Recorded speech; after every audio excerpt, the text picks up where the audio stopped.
අපි පොඩි කාලේ මදුරුවන්ට ලේ බොන්න දීලා ඒගොල්ලෝ බඩ පිම්බෙන හැටි බලාගෙන හිටියා. මගේ පොඩි පුතාටත් ඒ බව මට කියලා දෙන්න උවමනා වුණා. එයාට ඒක පැහැදිලි කරන්න මට මේ වීඩියෝ එකත් ගන්න පුළුවන්කමක් ලැබුණා. ඕගොල්ලොත් බලන්නකෝ. මදුරුවා ඇඟේ වහලා හිමීට එයාගේ තුඩ අපේ ඇඟ ඇතුළට ඇතුල් කරනවා.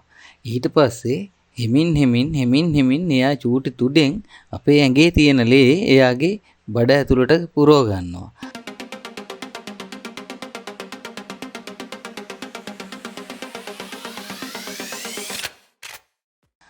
බලන්නකො ටිකෙන් ටික රතු පාට වෙලා බඩ පිම්බෙන හැටි.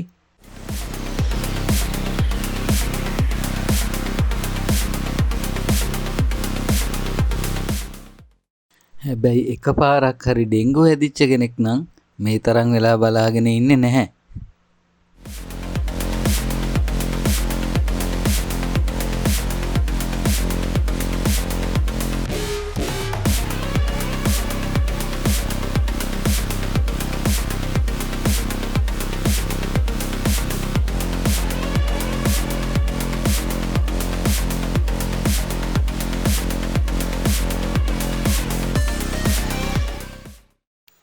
එයාගේ පුංචි බඩ පිරෙන තුරු අපේ ලේ බීලා තුඩත් අකුලගෙන හැකි ඉක්මනින් ඉගිලිලා යනවා.